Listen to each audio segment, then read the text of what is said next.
Hello, habari zenu, mkoje na hali vipenzi vyangu? Mimi niko salama na pia namshukuru Mwenyezi Mungu na imani hata nyinyi kumriko mko salama kabisa. Kama mtu ana changamoto yoyote, basi na imani anakwenda kurejea katika afya yake njema. Sasa leo nimekuja na topic ambayo inakwenda kwa watu ambao wanasumbuliwa na wadudu kwenye nyumba, wadudu ambao hawaishi kabisa, yani kwenye nyumba hawa wadudu hawakauki. Nitaanza kwa kusema sisimizi. Kuna sisimizi, kuna labda kunguni, labda tuseme kuna mijusi soisha, kuna panya, kuna nini.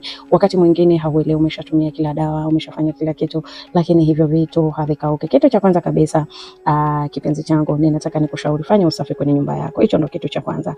Hakikisha unafanya usafi kwenye nyumba yako. Hebu toa matakataka yote ambayo yatumii kwenye nyumba yako.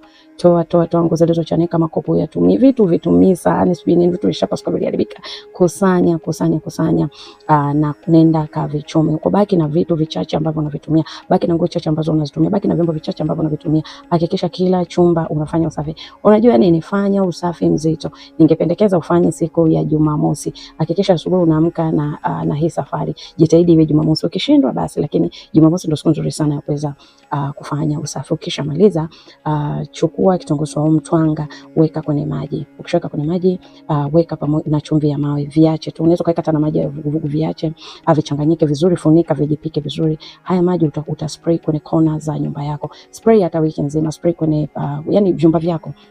Spray kwenye vyumba vyako, kwenye kona humo, spray na nje kwenye mji wako. Kama utapata vipande vidogo vya muhogo, basi unaweza kuchimba kwenye hizo kona za nyumba yako, ama vipande vya mbaazi pia ni vizuri, ama unaweza kuunganisha kipande cha muhogo pamoja na mbaazi, chimbia kwenye kona za nyumba yako. Kama ilikuwa ni kwa ajili ya uchafu tu, basi uchafu wa kawaida, basi hautawaona tena. Lakini kama walikuwa wanaambatana na tunasema na nguvu zisizoonekana, yani labda ulikuwa unatumiwa tu kama remote, maana wadudu mara nyingi wanatumiwa kama remote kusikiliza vitu naongea, na wengine wanaleta magomvi, wengine wanaleta magonjwa kwenye nyumba, wengine wanakuja katika hali ya kukuchafua mwili wako. Kwa hiyo ama wewe na familia yako msisonge pale ambapo mnapataka, basi hautawaona, watapotea kabisa. Na ninaweza nikakupa shuhuda.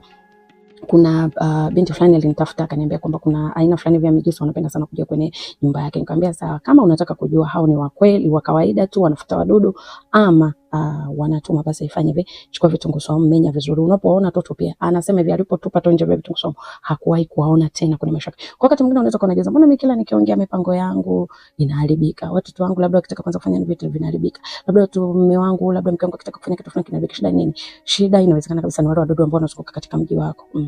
Magomvi yaishi, pengine inaweza ikawa hivyo. Pia pendelea kuchoma karafuu, pendelea kuchoma ubani, tafuta ubani mzuri, ubani maka, choma kwenye mji wako, ama tafuta udi mzuri kwenye mji wako, pendelea kuchoma. Labda udi dua, unaweza kutafuta udi wote, udi sanda, tafuta udi mzuri wote ambao unaweza kuleta baraka kwenye mji wako, ama ubani, pendelea kuchoma kwenye mji wako. Utaona mabadiliko makubwa sana. Wakati mwingine hata kama ulikuwa unafanya ibada zako unasinzia, utaanza kuona unapofanya ibada zako, basi unamaliza. Wakati mwingine mnashindwa hata kufanya ibada zenu kwa ajili ya mizigo ambayo inawakabili kwenye miji yenu. Nawapendeni sana, na pia tuonane wakati mwingine. Kama utakuwa umebarikiwa na hili darasa, basi andika chini ya comment hapo nimebarikiwa, ama kama umependa, basi bonyeza like kuonyesha kwamba kuna kitu fulani umejifunza.